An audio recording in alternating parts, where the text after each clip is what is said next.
श्री सूत जी महाराज, और गुरुदेव को प्रणाम करते हुए अब यहां से श्री सूत जी कथा कहना प्रारंभ करते हैं।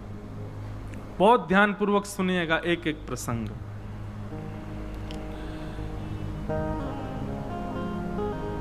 सवै पुंसां परो धर्मो यतो भक्ते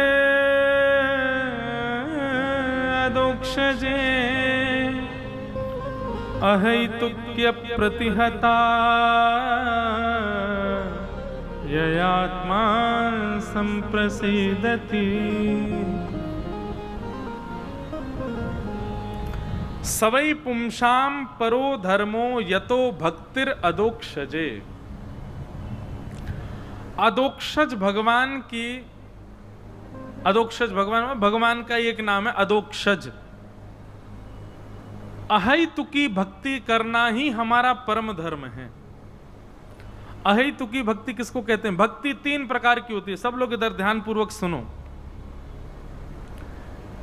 एक भक्ति होती है जल धारावत, दूसरी भक्ति होती है तैल धारावत, और तीसरी भक्ति होती है मधु धारावत।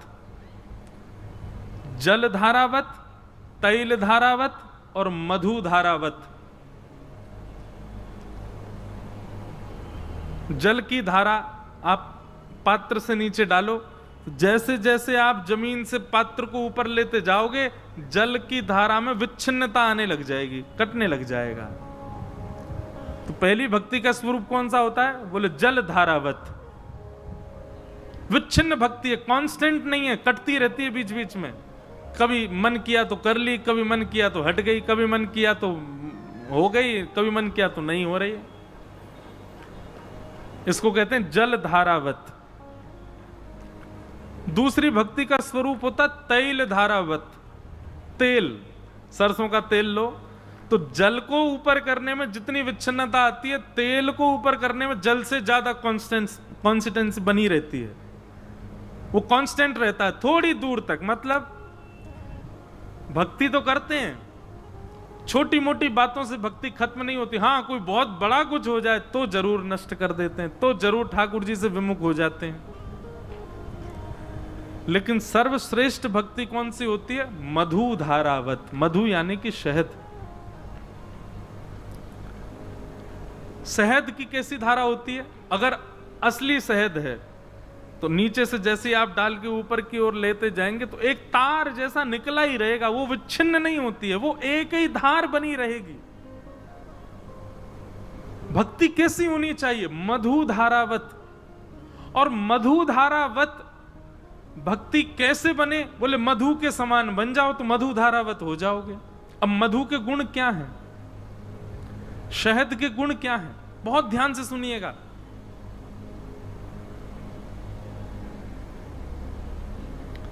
पहला गुण सबको पता है, मीठा होता है। सरस रहो, मीठे हो जाओ, सबके प्रति सहजता, सबके प्रति सरलता। एक बात आपको हम स्पष्ट रूप से कह दें, आपका सबके प्रति व्यवहार जैसा होता है ना, उससे भी आपकी भक्ति पुष्ट होती है। अगर आप सबके प्रति क्रूर हो, सबके प्रति क्रोध करते हो तो निश्चित है आपकी भक्ति जो है वो विच्छिन्न भक्ति है। लेकिन आपका स्वभाव, आपका विचार, आपकी बोली चाली, उसमें ही सरसता का अनुभव है, तो निश्चित है आपकी भक्ति भी न विच्छिन्न होने वाली भक्ति, अच्छी भक्ति है। वो बात अलग है कि दिखावा कर रहे हो, दिखावा नहीं। कमरे के भीतर, कमरे के बाहर, सब जगह एक जैसा ही स्वभाव है, सरल, शीतल, सौम्य। आज मैं सुबह एक भाव पढ़ रहा था भागवत जी में, बहुत ध्यानपूर्वक सुनना।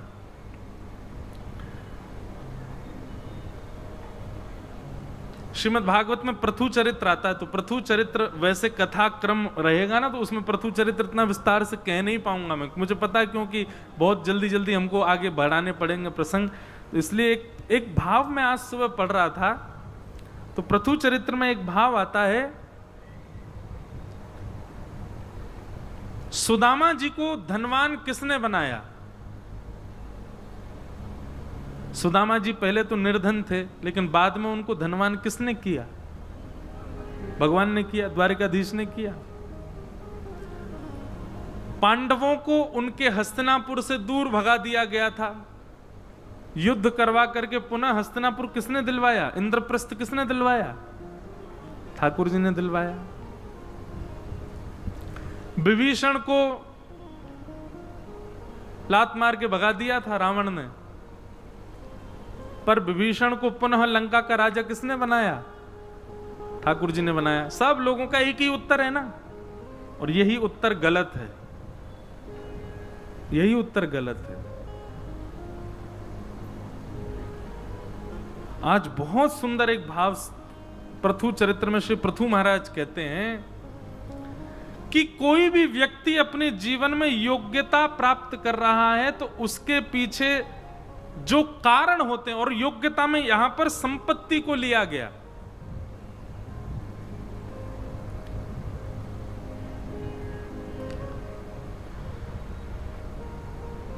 दो प्रकार की संपत्ति होती है, एक होती है दैवी संपत्ति और एक होती है व्यवहारिक संपत्ति। व्यवहारिक संपत्ति किसको कहते हैं? सोना, चांदी, रुपया, गाड़ी, घोड़ा, प्रॉपर्टी, ये सारी व्यवहारिक संपत्ति है जो सबको दिखती है।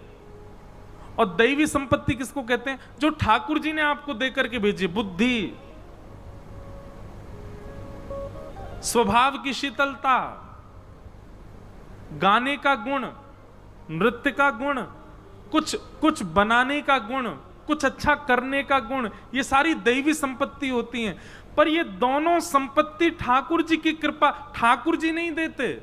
जिनके अंदर ये गुण होते हैं उनके पास ये संपत्ति अपने आप आ जाती है।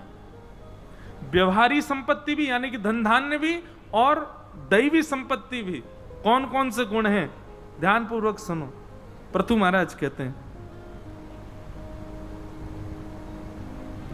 कि गुणायनम शील धनम कृतज्ञम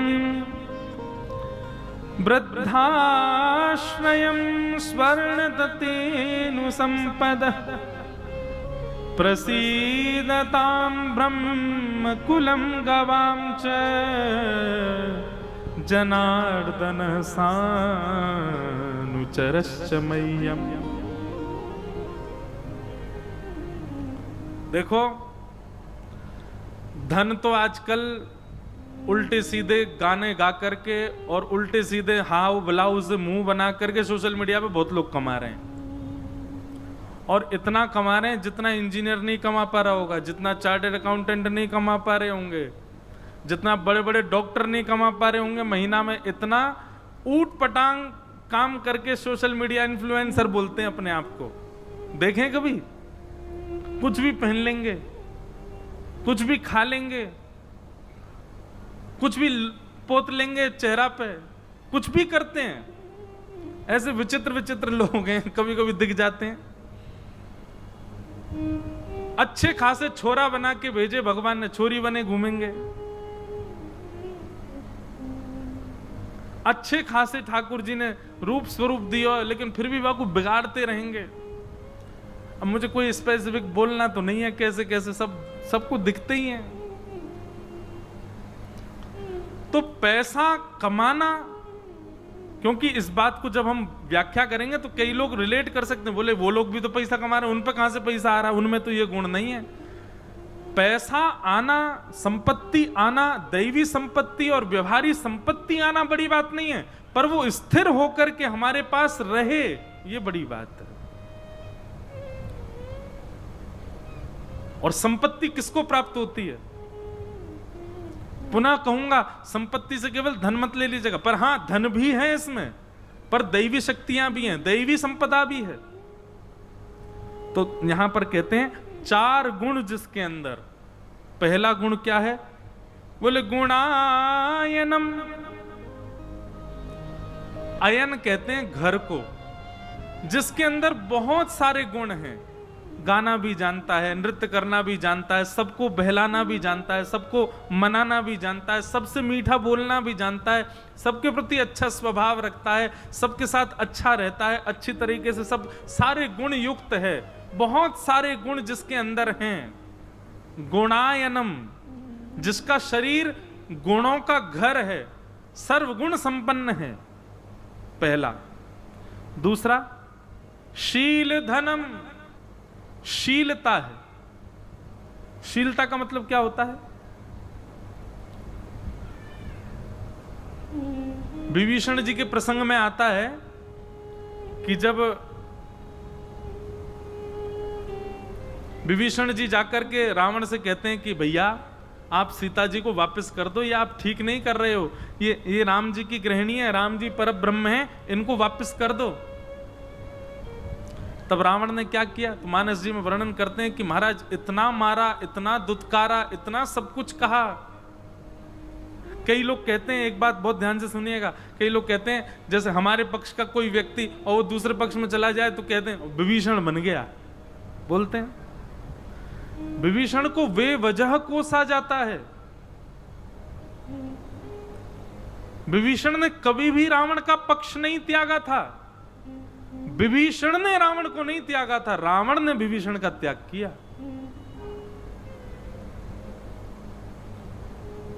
रावण, कभी मानस जी की सुंदरकांड का पाठ कीजिएगा, वहां वर्णन आता है रावण ने इतना मारा, इतना दुत्कारा, इतनी गालियां दी। वहां तो कहते हैं कि बार बार अपने पैरों से लात मार रहा है, और जितनी बार रावण लात मारता उतनी बार विभीषण जी प्रणाम करते। भैया ऐसा मत करो, आप मुझे कितना भी मार लो फिर भी मैं आपके चरणों में प्रणाम करते हुए कहूंगा कि आप ऐसा मत करो। प्रसंग आता है मानस जी में कि जब बार बार विभीषण चरण पकड़ रहा था तो महादेव कथा सुना रहे हैं, पार्वती जी कहती हैं ये विभीषण बार बार चरण क्यों पकड़ रहा है, उल्टा प्रहार क्यों नहीं करता है? तब महादेव कहते हैं, बोले यही तो वैष्णव का लक्षण है उमा, ये वैष्णव का लक्षण है कि वो गलत करने वाले का भी भला चाहता है। मानवीय लक्षण कैसा है? जिसने मेरा अच्छा किया उसका अच्छा हो, और जो मेरा बुरा चाहे उसका तो मुझसे भी बुरा हो।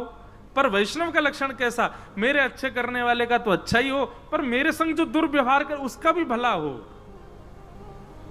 तो विभीषण जी के अंदर ये दूसरा गुण है, शील धनम।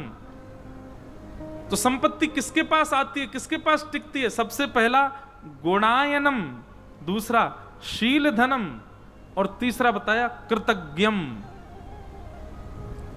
कृतज्ञम, किसी के अच्छे कृत्य की तुरंत प्रशंसा करता हो, किसी के अच्छे कृत्य की सराहना करता हो, किसी के कृत्य की समाज में जाकर के कोई उस पर लाग लपेट नहीं, बिल्कुल स्वच्छंद भाव से उसको कृतज्ञता ज्ञापन करता हो। तीसरा गुण। और चौथा गुण क्या बताया? बोले वृद्धाश्रयम।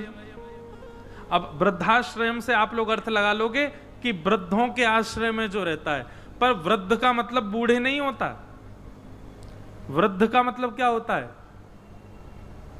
कोई बहुत ज्यादा धनवान है तो उसको कहेंगे धन में वृद्ध है। कोई बहुत ज्ञानवान है तो कहेंगे ज्ञान में वृद्ध है। कोई बल में तेज है तो कहेंगे बल में वृद्ध है। किसी भी वस्तु की अधिक मात्रा जिसके पास उसको वृद्ध कहते हैं, उस वस्तु में वृद्ध। कोई आयु में वृद्ध है। तो वृद्धाश्रयम का मतलब क्या बताया? बोले ज्ञानियों का, गुणीजनों का, वृद्धों का, इन सबके आश्रय में जो रहता है, जहां से भी मिले वहां से ज्ञान लेने के लिए तैयार रहता हो। तो पहला गुण, गुण का आलय हो, शीलवान हो, कृतज्ञता ज्ञापन करने वाला हो, और वृद्धाश्रयी हो, श्रेष्ठ जनों के आश्रय में रहता हो। ऐसे चार गुण जिसके पास होते हैं तो कहते हैं संवृणतेनु संपदः। लक्ष्मी ऐसे व्यक्ति का वर्ण करती है, लक्ष्मी स्वयं आती है उसके पास में। और फिर इसके बाद में चार चीजें और बताई। ये चार गुण तो उसके अंदर हों और चार लोगों की उस पर दया दृष्टि हो। कौन कौन से चार लोग? तब कहते हैं कि प्रसीदताम ब्रह्मकुलम गवाम च जनार्दन सानुचरश्च मह्यम चार गुण उसके पास हों और चार लोग उस पर प्रसन्न हों। कौन कौन? बोले ब्रह्म कुलम, सबसे पहला ब्राह्मण। अगर विप्र समाज किसी से प्रसन्न है, किसी के रूप से, किसी के स्वभाव से, किसी के गुण से, सारे ब्राह्मण प्रसन्न रहते हैं, निश्चित है कि उसके पास आई हुई जो संपत्ति है वो टिकेगी, रुकेगी। दूसरी बात, गवाम च, श्रेष्ठ जन यदि उससे प्रसन्न हैं तो निश्चित है कि ठाकुर जी की उसके पास जो संपत्ति आई है वो निश्चित टिकेगी। और तीसरा बताया, बोले जनार्दन, जनार्दन मतलब भगवान, भगवान उससे प्रसन्न है, नित्य ठाकुर जी को प्रसन्न करने के लिए कुछ ना कुछ योजना बनाता रहता है। और फिर चौथे कौन बताए? बोले सा अनुचर, भगवान की सेवा करने वाले जो अनुचर हैं यह भी यदि प्रसन्न हैं, ये चार लोग प्रसन्न हैं और चार गुणों से जो युक्त है, संवृणतेनु संपदः, ऐसे व्यक्ति का लक्ष्मी स्वयं वर्ण करती है और कभी उसको छोड़ करके नहीं जाती, सदा उसके पास रहती। संपत्ति उसका वर्ण करती है। संपत्ति मतलब व्यवहार संपत्ति और दैविक संपत्ति, दोनों संपत्ति उसका वर्ण करती है। तो भैया इन चार गुणों से युक्त हो जाओ। जितने अच्छे अच्छे गुण आपको किसी में दिखाई देते हैं, प्रयास किया करो ये गुण मेरे भीतर भी आवे, मैं भी ऐसा बनूं। हम लोग गुण के रूप में रूप के सौंदर्य को, वस्त्रों की सुंदरता को और व्यवहार को ले लेते हैं। व्यवहार नहीं, स्वभाव की सुंदरता होनी चाहिए। किसी का अच्छा स्वभाव दिखता है तो तुरंत उसको लिया करो, ये ऐसा स्वभाव मेरा भी बने, मेरे अंदर भी ये बात आवे। गुणायम, अपने अंदर गुण का आलय बनाओ। दूसरी बात, शीलवान बनो। अभी तक आप सब लोग खूब उम्र जी लिए, सब कुछ करके देख लिया, अब कथा के बाद का जो जीवन शेष रह गया है, कितने दिन का कुछ पता तो है नहीं। भगवान करे खूब लंबे जियो,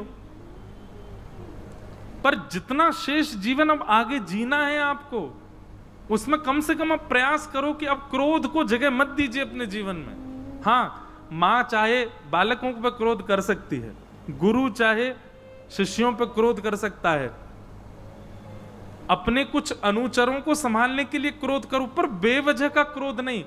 ईगो खत्म करो, क्रोध अपने आप चला जाएगा आपका। आप अपने आप को कुछ मानते हो इसलिए आपको क्रोध ज्यादा आता है। अपने आप को कुछ मत मानो। चैतन्य महाप्रभु कहते हैं तृणादपि सुनीचेन, अपने आप को तृण के समान मानो।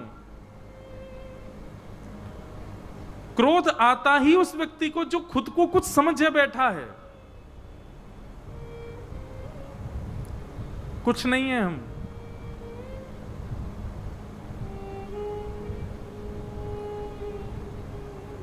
इसलिए शीलवान बन जाओ, गुणों को भीतर लाना प्रारंभ करो, शीलता को जीवन में ले आओ। चाहे कोई कितना भी बड़ा दुष्कृत्य आपके सामने कर दे, प्रयास करो, पहला प्रयास करो कि आप शीलवान ही रहो, क्रोध ना करो। और तीसरी बात, कृतज्ञता ज्ञापन करना सीखो। यदि कोई अच्छा करता है, कोई भला करता है, कोई अच्छा कृत्य कर, भले ही आपके साथ नहीं, समाज के लिए कर रहा है, किसी और के लिए करता है, उसकी कृतज्ञता ज्ञापन करो, उसको और प्रेज करो, उसको और बढ़ावा दो। अभी आपको व्हाट्सएप पे कोई लिंक भेज दे कथा की, फॉरवर्ड नहीं होती, और वही भेज दे मथुरा में ऐसे ऐसे कांड हो गया, सिलेक्ट 30 ग्रुप भेजो सबको। आजकल भक्ति और स्वभाव का प्रचार भी हम व्हाट्सएप से करते हैं, फेसबुक से करते हैं, इंस्टाग्राम से करते हैं। नहीं, कृतज्ञता ज्ञापन करो। कोई अच्छा करे तो उसको प्रेज करो। और वृद्धाश्रयम, यदि आपसे ज्यादा कोई योग्य व्यक्ति है तो उसका आश्रय ग्रहण करो। ये नहीं इससे भी अच्छा मैं बन के दिखाऊंगा, इसको पीछे छोड़ के दिखाऊंगा, ये नहीं, उसका आश्रय ग्रहण करो, उसके आश्रय में रहना प्रारंभ करो, उससे सीखना प्रारंभ करो। यदि ये 4 गुण आ गए तो लक्ष्मी आपके पास आएगी। और अगर ये 4 गुण आ गए तो ये चारों आपसे प्रसन्न हो जाएंगे। कौन? ब्राह्मण, गवामच, भगवान और भगवान के अनुचर, ये सब प्रसन्न हो जाएंगे। और जब ये प्रसन्न हो गए तो निश्चित है कि आपके पास दैवी संपत्ति और व्यवहारिक संपत्ति जो भी आई है वो स्थिर होकर के रहेगी, कहीं नहीं जाएगी। संपत्ति कमाना बड़ी बात नहीं है, संपत्ति को स्थिर रखना बड़ी बात है, अपने पास बनाए रखना बड़ी बात है। और वो इन्हीं से ही संभव हो सकती है।